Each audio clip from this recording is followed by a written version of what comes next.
Welcome back, Mr. Upalaka, to this platform that is not anymore strange to you. Um, like we did last year, I'm not going to speak a lot. I will let you go ahead and have it for yourself alone and present yourself and tell us why we should collaborate, innovate, and transform, and what is new here actually. So, that being said, the mic is yours, and see you soon. Okay, thank you, Sylvie, and I'm glad to be back at GABAC. I think this is a revolution that is going to start. And man, can if somebody can just confirm that my slides are showing on there? Is my slide showing? It is We presenting, can right? see, Ah, yeah, excellent. everything's Yes, okay. Yeah.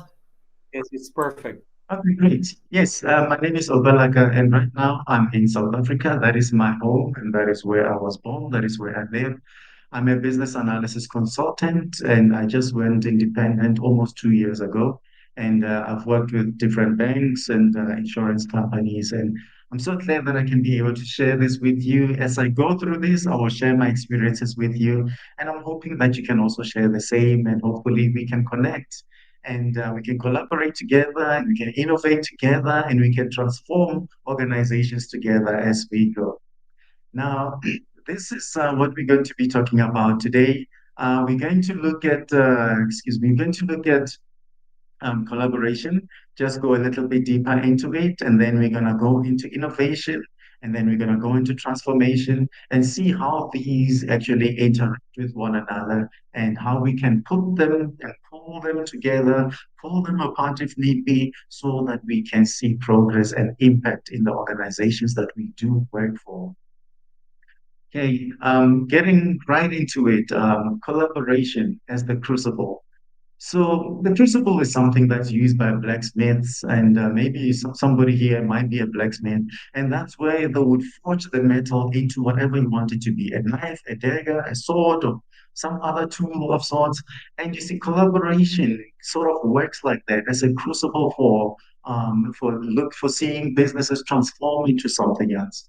Now, when it comes to collaboration, I must just say this: this is more an act of working together towards a common goal. It transcends just mere teamwork, okay?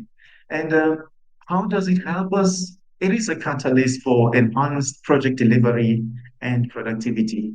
And I can even dare to say, when it comes to collaboration, this is the cornerstone of achieving excellence in project delivery. And it is a transformative power of working together towards this shared goal, as I just mentioned here. It helps us to break down silos, and we can leverage diverse perspectives, and we can make use of collective wisdom that we bring into the room. See, in today's interconnected world, the ability to effectively collaborate is no longer just some desirable skill, it is an imperative for individuals, for teams, as well as organizations to thrive.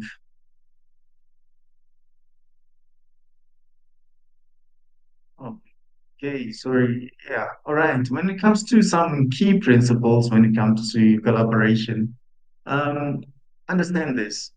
For us to collaborate effectively, we must have a shared vision.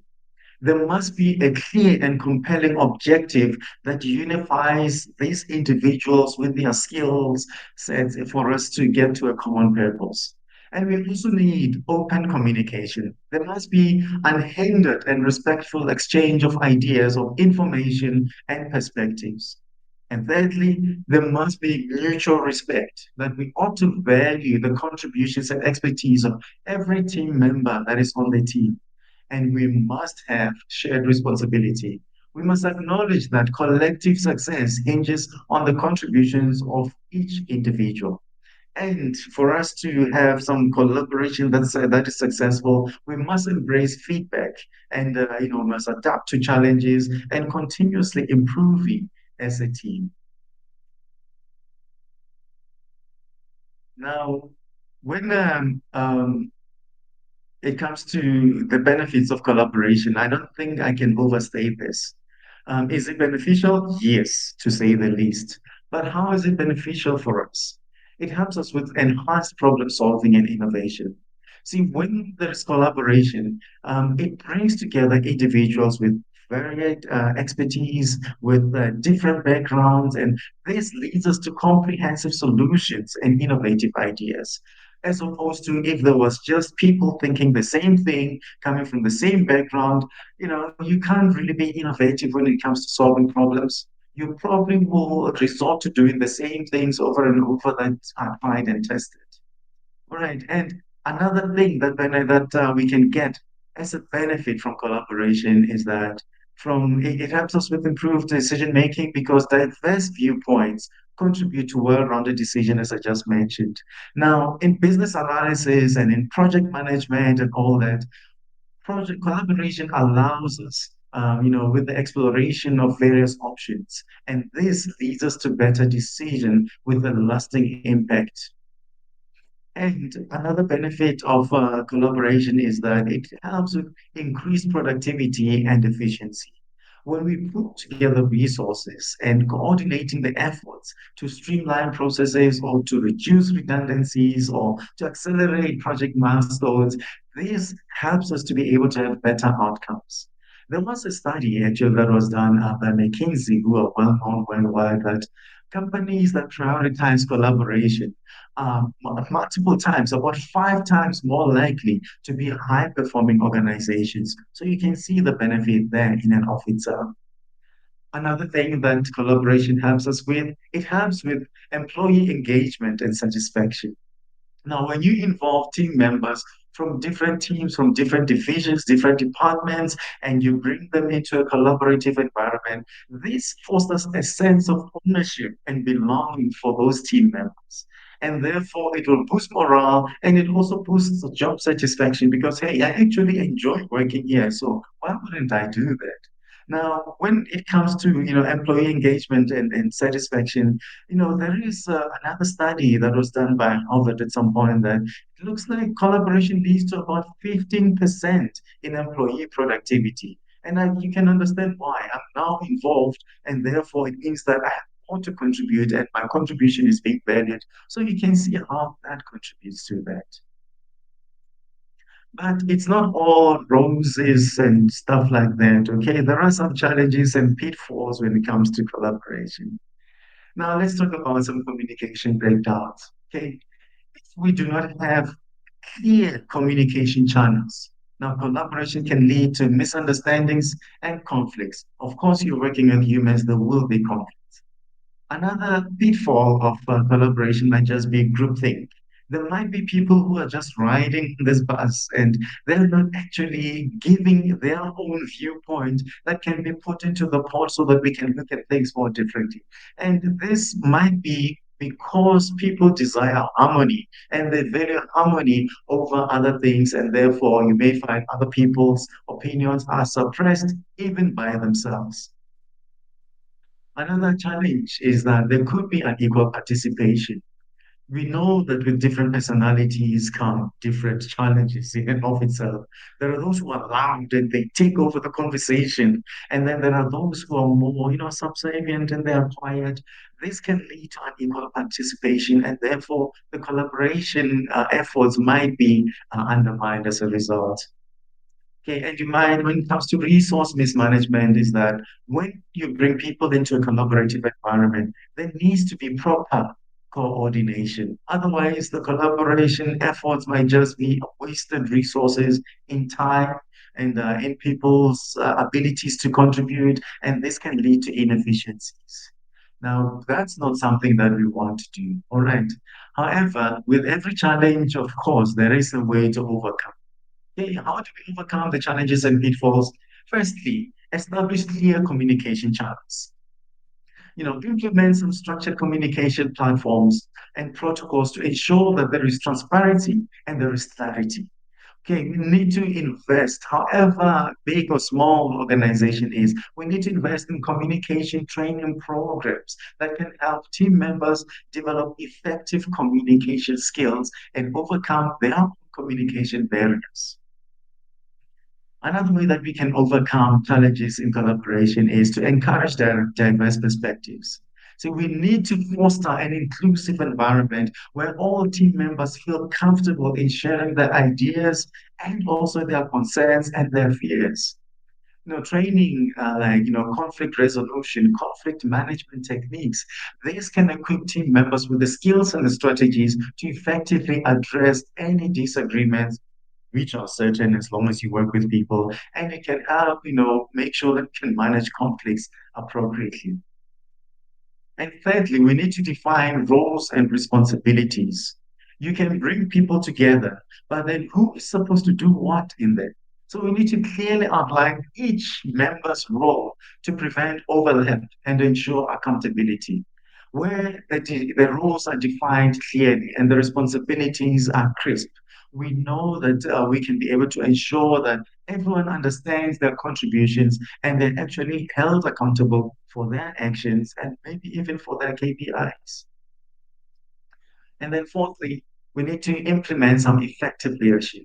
See, when you're in a leadership position, please facilitate collaboration, guiding discussions, mediating conflicts, maintaining the focus on objectives. And the BAs and the project management managers in the room are like, hey, man, that's exactly what we're here for. Now we need to level up our leadership and make sure that we can get involved in those collaboration sessions, guide the discussions. Don't let it just go wherever people want it to go. You are there and you can be able to guide it in such a way that there is a clear objective. This is the target. If we deviate, you can bring us all together.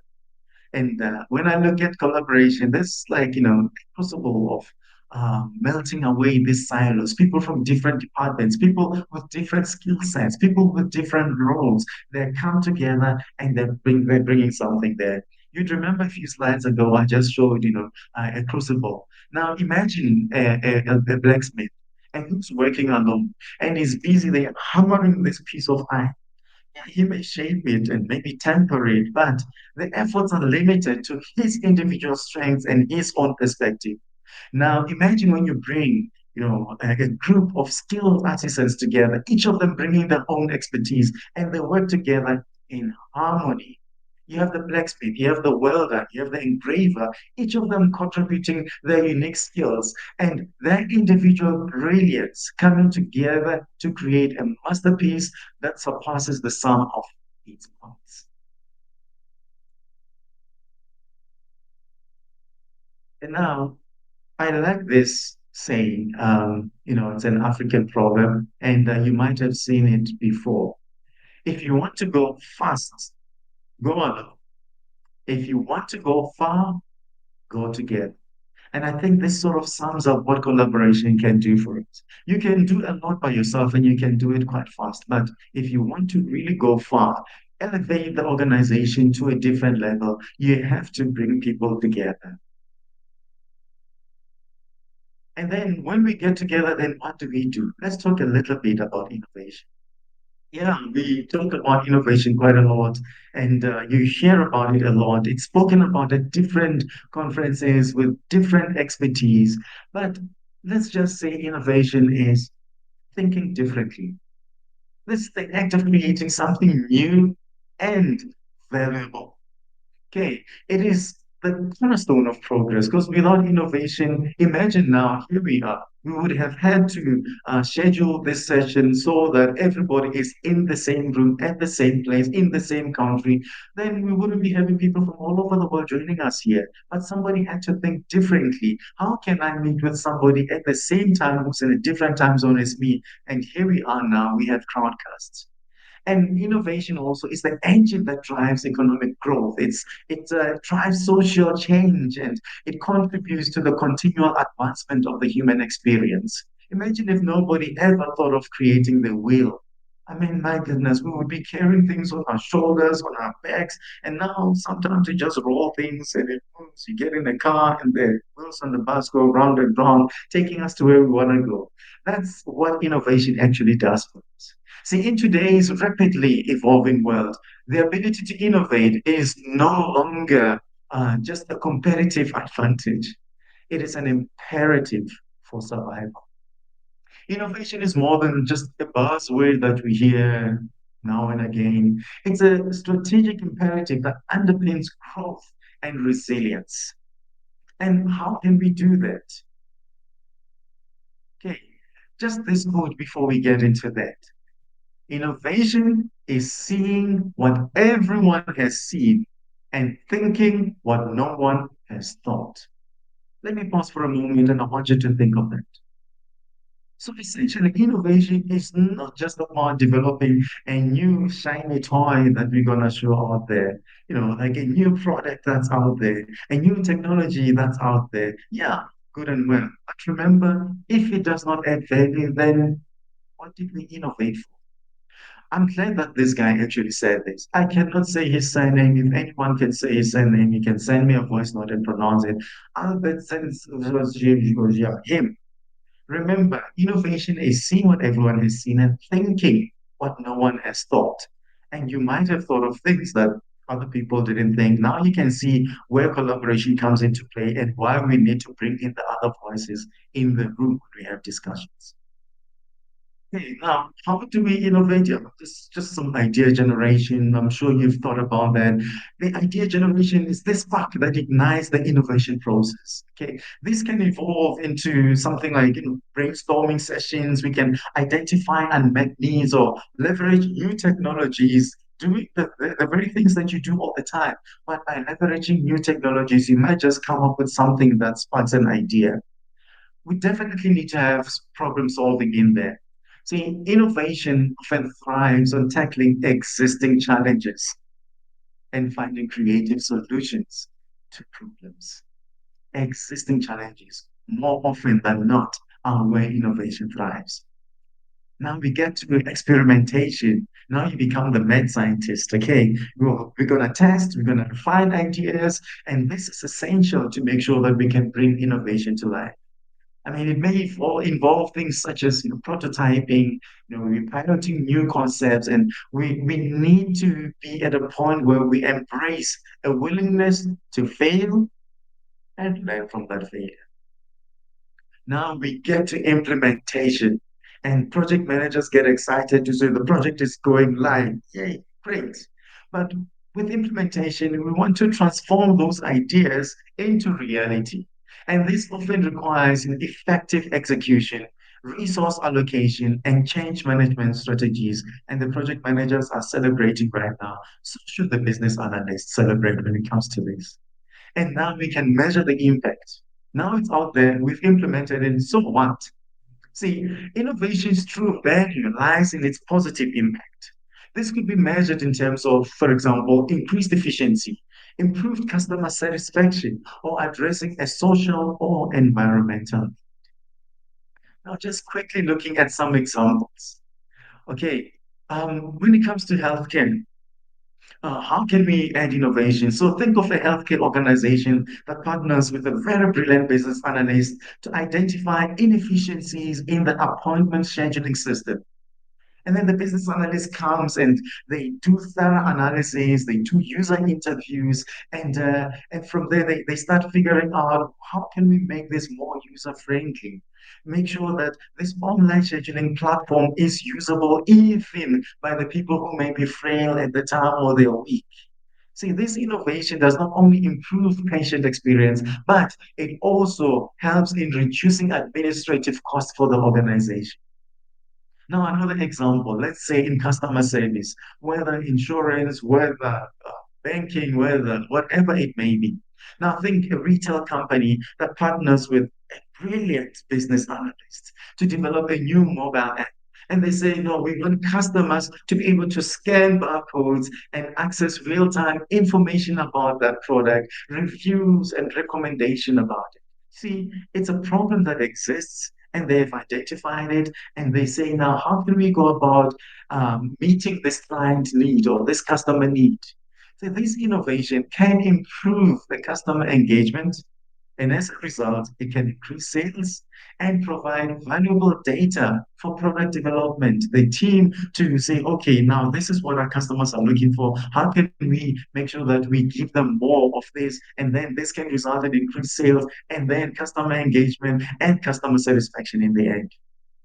And we can go on and look at, supply chain management. Now, a manufacturing company, for example, They want to find a way to implement a new inventory management system, and this happens quite frequently, actually. And then they say, no, we want to utilize real-time data and predictive analytics. See, it's like we have this problem. We just want to, we know we can do something about it, but we actually are not sure what to do and how we can do it. And that's where you bring in the expertise of business analysis, project management here and there. You bake it in and you come up with something that's like, wow, phenomenal. Because when you deliver it, your stakeholders are sure going to be blown away by it. Okay, now what does a BA do when it comes to innovation? Okay, we've got our tools and techniques, we've got our skills that we deal with. Now, for a business analyst, what you would do in there is firstly understand the business needs. The business analyst will conduct the thorough needs and assessments, identify the pain points, identify opportunities, and emerging trends. And this information will serve as the foundation and input for some innovative products. And then you start facilitating the creative problem solving. Again, that's where you bring in the collaboration. You're not acting as a facilitator. You foster the communication and the collaboration between the different stakeholders and the different roles, such as it could be executives, it could be developers, even end users could be brought in there. Now, this will ensure that the innovation aligns not only with the end user needs, but also with the business goals. And then we do requirements elicitation and analysis. See, after gathering all this information, we analyze them, we ensure that we can start coming up with some innovative solutions that are not only creative, but they are also functional and they meet the specific needs of the business and its customers. See, bringing in those brainstorming sessions and ensuring that these innovative ideas are both feasible and they are aligned with their organizational objectives. We ask the right questions, we encourage diverse perspectives, and this lays the foundation for some transformative solutions. We do risk assessment and mitigation. We identify the potential risks that could be associated with the innovation, and we develop strategies to mitigate them, ensuring a smooth and successful implementation process. And when it comes to the implementation part, yes, BAs get involved in change management. We play a crucial role in there. It might be training the end users with this new solution. And we have to develop some communication plans. How are we going to get people ready to receive the solution that we are proposing? And how are we going to make sure that the stakeholders adapt to the new processes and technologies? I mean, this I'm just going to run through it very quickly. We know, the innovation in modern processes, things like Amazon, Apple. There's quite a number of businesses that we can look at and we say, oh, those are actually quite innovative. Okay, now we do have some challenges and obstacles that we have to consider when it comes to innovation. One of them being resistance to change. Okay. We humans just love doing the things the way we've done it, and we love it so thoroughly. We embrace it, we hold on to it. But when there's resistance to change, you can understand employees might be scared. Stakeholders might resist this new idea for fear of failure. It's quite uncomfortable because it's different. And we're not sure if this thing is really going to work. There's some uncertainty there.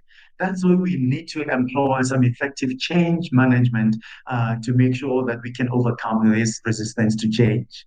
And there could be some resource constraints. Okay, innovation often requires the significant investments of time, of money, and talent.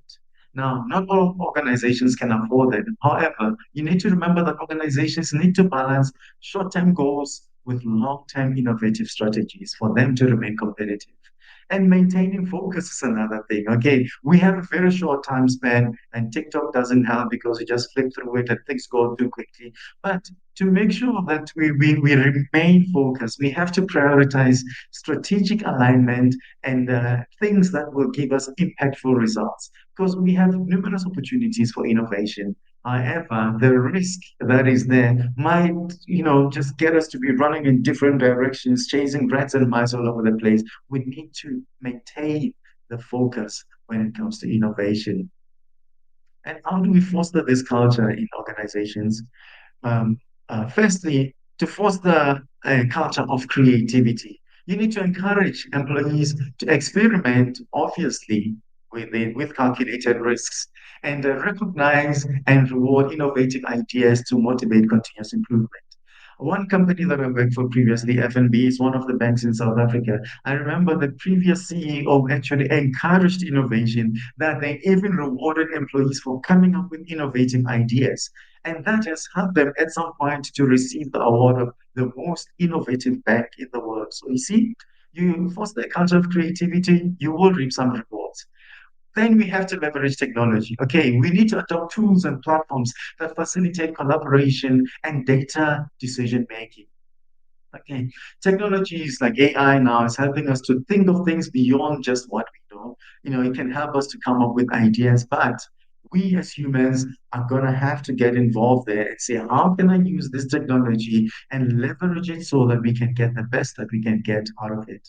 And we need to engage stakeholders, all right? We need to involve customers, employees, executives, partners, suppliers in the innovation process. We need, open innovation models and ensure that we have these diverse perspectives that are involved, that are included here, so that we can fuel the creativity and the innovation. We must foster an inclusive environment. Voices need to be heard and valued.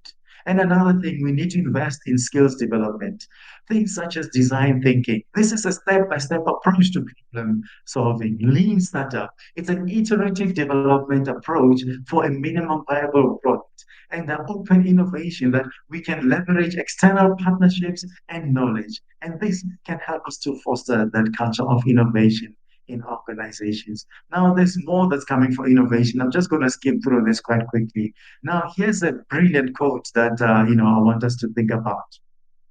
It says, "Progress is impossible without change, and those who cannot change their minds cannot change anything."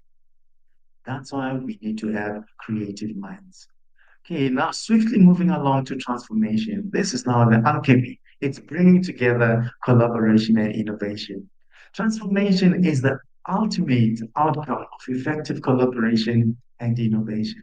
This, it signifies a profound change that elevates organizations, industries, and even societies to new levels of capability, efficiency, and impact. Transformation thrives in environments that embrace teamwork, they embrace creativity, and they have a willingness to adapt. However, achieving transformation is not without its challenges. Just like with collaboration and innovation, there will be some challenges. Transformation, remember, is not a destination, it is an ongoing journey. Okay, now to give quick examples on here, three examples that I just picked up. M-Pesa from Kenya, I mean, they revolutionized money, how to exchange money, even such that somebody in the remotest areas of Kenya can be able to send an M-Pesa to someone, that they can use it at the shops and all of that. I mean, who would have thought? We would have been waiting in Africa for somebody to come from somewhere to solve an African problem, but they did very well in Kenya to take care of this.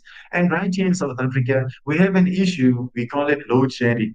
It's a fancy name of saying they turn off our lights when they feel like it and they bring them back when they feel like it. Okay. And because of this, there are some initiatives happening right now, to make sure to come up with some independent power producers so that we can leverage off their expertise to bring in more power so that we don't have lights being turned off for us when we don't want it to be. Okay, and of course, there are some challenges to transformation, as I mentioned. And just to quickly go through them, the resistance to change, again, is an issue. There's siloed thinking, there's lack of vision and leadership, and resource constraints still is another issue that comes when it comes to collaboration.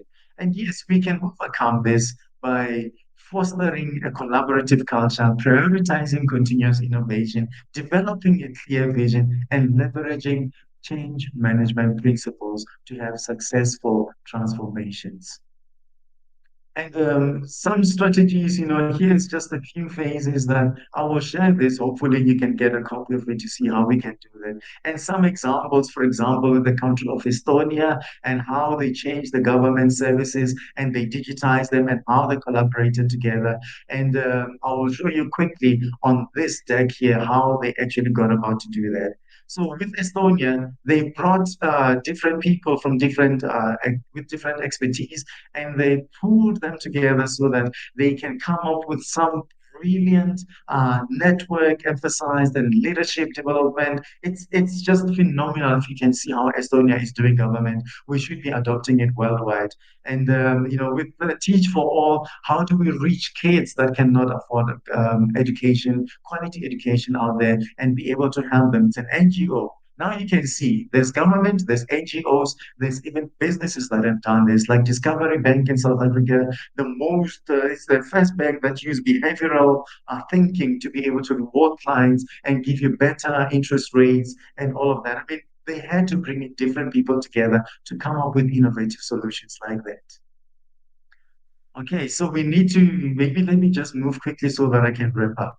Now, you need to remember this, okay? Change is hard at first, it's messy in the middle, but in the end, it's so gorgeous. And Robin Sharma said this. And that's what I want to leave us with before we go away here. Some key takeaways from this: we need to embrace the power of networks. We need to foster lifelong learning. We need to champion equity and inclusion. And remember this also: collaboration fosters unity, innovation fuels progress, and transformation delivers a lasting impact.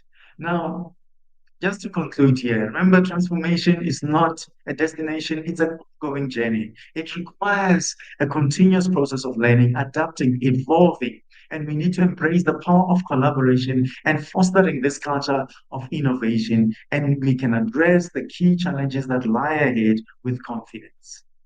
Now, before I leave you, I'm leaving you with a call to action. Hear ye, hear ye.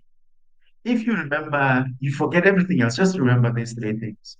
We must build collaborative networks. We must embrace an innovation culture every single day. And we need to leave transformative initiatives with confidence. And with that, I'll check if there are any questions from anyone. Actually, let me bring myself to the stage. Okay. Hi, I'm back. Thank you, Oupa. Actually, I can see there is practically no question here. I don't know. Maybe I don't know. They like it so much. You are so like you explain it so easily and clearly that there's nothing particularly to say. But yeah, just said nicely done, Oupa. But I have a question for you. Okay, Yeah. at least two or three, maybe two, because we are already late. Mhm. But tell me, what are some common challenges leaders face when attempting to cultivate a culture of collaboration and innovation? And what practical strategies have you found most effective in overcoming these barriers? Hi, thanks for that. So I think one of the biggest challenges when it comes to, let's start with collaboration, because before you can even innovate, you need to collaborate, bringing people together.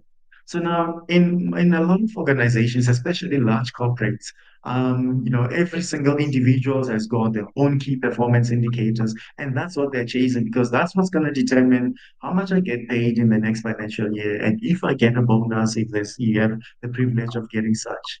And you find that leaders in those different divisions and departments, I mean, they're looking at their KPIs. They need to report back to Exco to say, how are we doing in this? Now, when they look at it to say, wait, what you going to do? What you're going to be working with those guys? Listen, I'm competing with them. We are competing for the same bonus pool. And without actually understanding that, listen, by us collaborating and weaving these networks together, we can come up with something more beautiful. And who knows, the challenges that you have in your department, somebody else might already have a solution for them or an idea on how we can collaborate together and give you a better solution. So I think from a leadership perspective, it is that because I am responsible for this line and therefore I'm only focused here, and that only creates siloed thinking. And to break it down, we need the leaders to take that off and say, how can I go call my neighbor there? And we can share our experiences and hopefully we can come with some creative and innovative solutions and we transform the business as a result. Perfect. I think that I would want to ask you more questions, but we already like we need to prep for the next one. And I want to thank you for taking your time to explain all this collaboration, innovation, and transformation action and how to execute them. How it's messy sometimes, but the messy is always good at the end. So this is the only thing I will keep in mind. It's messy. It's hard in the beginning, messy in the middle, but gorgeous at the end. So thank you so much, Upa. I'm going to stop the recording now. And I'm thanking all my attendees. I'm asking them to fill the form because with this form we can let our speaker know that they are doing well, and also for us also to do better next year. So thank you for being here with me. It means a lot to Yeah. me, and I appreciate you a lot. Thank you. Let's stay Right. connected. Well, thank you.